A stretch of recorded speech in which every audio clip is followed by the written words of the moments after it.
Let's talk about how a picture of health supersizes your business. Sharon Horne-Ellstrom here. This is from an event I went to years ago, and I had picture frames. It's a long story. Anyway, a picture of health is our idiom for supersize your business today. A picture of health became popular in the late 18th century. That's when it's traced back to, and Jane Austen actually used it in her book Emma in 1875. So what the heck is a picture of health, and what are at least 7 things I want to touch on, or 7 ways that you can use a picture of health to supersize and grow your business.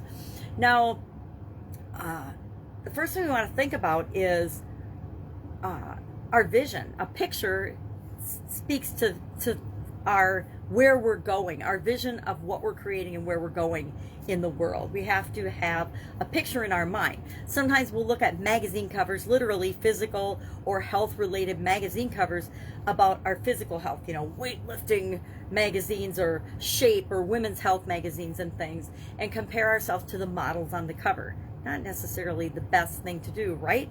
Because secondly, we all have let's talk about our vision. So what's our vision and where do we get our vision? What picture are we comparing ourselves to?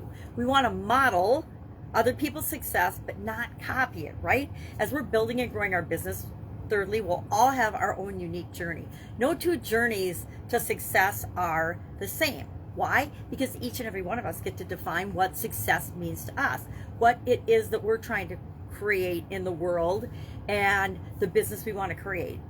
We get to decide what success is and what it is that we want to show up in the world with, what solutions we want to provide, the people we want to serve, everything. We get to decide everything about it. So I am asking people whenever, and mostly the people that work with me and are connected to me, automatically want to make the world a better place. But I say whenever you're doing any of the things that we talk about to supersize and grow your business, make sure that you're building something that makes the world a better place. It's easy to cheat and shortcut and do things to make a lot of money or whatever you do and however you define success quickly and easily. But if you're harming other people or making the world a worse place, I say, don't do it. Just don't do it. Why? Because I believe in karma, and what goes around comes around. So do what's right all the time and know that good things will come your way. 6th, there's a lot of different tools that we can use to see how we're doing, to find out how are we doing, how healthy is our organization. We can use SWOT analysis, SWOT, strengths, weaknesses, opportunities, and threats, that framework. I personally love that tool. We can do audits of different types based on what industry we're in or what business we're in or what frameworks or models we're using.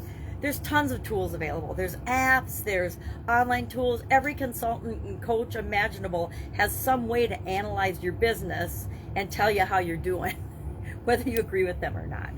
But you can do it yourself. You don't have to pay someone else to do an overview or a deep look at different areas and aspects of your business to see if you're going in the direction you want to go. Are you making progress toward your vision or not?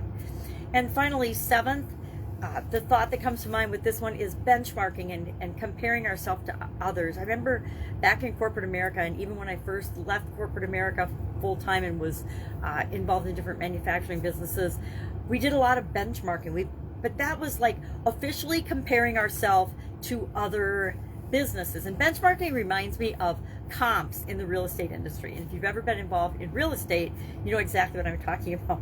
We take things that don't really compare, and we use formulas to try to make them compare in order to ascertain a value for an individual piece of property, what a property's worth. And the thing about comps, just like benchmarking and anything else, is you can pick and choose the properties you compare something to make the value look greater or to make the value look less, depending on where you are in the transaction.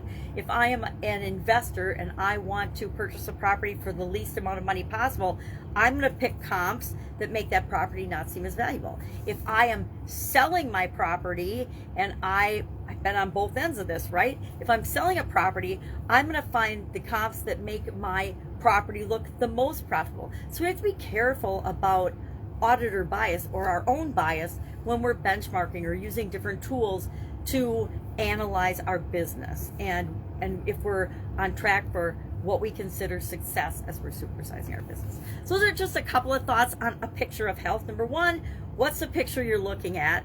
Is it an accurate picture? Should you be modeling it? Or is it something that's been so photoshopped, you're not even comparing what you're doing to reality? Because a lot of times we beat ourselves up because we come up short because we're comparing ourselves to something that just isn't comparable. It just doesn't add up. Remember that each of our journeys is unique. It's up to us to decide what success and what supersize and what growing our business looks like. It's up to us to decide what kind of business we want to create for the world, always making the world a better place. And use tools to help us make decisions, but don't be so hard, fast, and believing that the tools are the answer, because they're not. They're just a tool, right? A hammer isn't good for everything, just like no tool that's out there is the perfect thing for everything in every business. All right, have an awesome day. I will be with you tomorrow with another couple of physical related idioms for the month of January to coincide with the BU 365-day annual challenge this year. If you're curious about that, hit me up, just send me a direct message. Otherwise, I'll be with you tomorrow.